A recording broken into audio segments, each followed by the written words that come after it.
পশ্চিমবঙ্গের স্বাস্থ্য ব্যবস্থা নিয়ে কি বললেন সুজন চক্রবর্তী, দেখুন এই ভিডিওতে।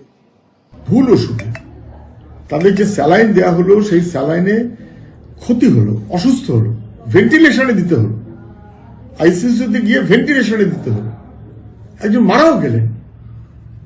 অথচ এইটাকে নিষিদ্ধ করেছিল কর্ণাটকের ফার্মাসিউটিক্যাল ডিপার্টমেন্ট বা গভর্নমেন্ট, এবং সেটা তারা পশ্চিমবাংলায় জানিয়েছিল। তারপরে তাই কে দায়ী হবে?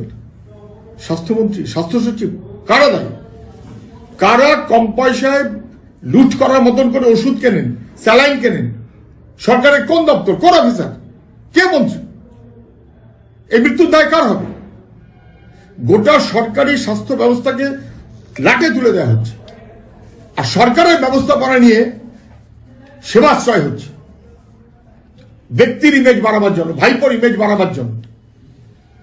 একদিকে সরকারি স্বাস্থ্য ব্যবস্থা ধ্বংস, আর সরকারি স্বাস্থ্য ব্যবস্থাকে ধ্বংস করে তার অংশ নিয়ে ভাইপোর ইমেজ বিল্ডিং, সেবাশ্রয় না কি একটা কি নাম দিয়ে, এটা অসভ্যতার সীমা থাকা উচিত।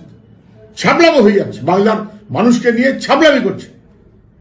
আমাদের ভিডিও ভালো লাগলে লাইক ও শেয়ার করুন, কমেন্ট সেকশনে গিয়ে জানান আপনাদের মতামত।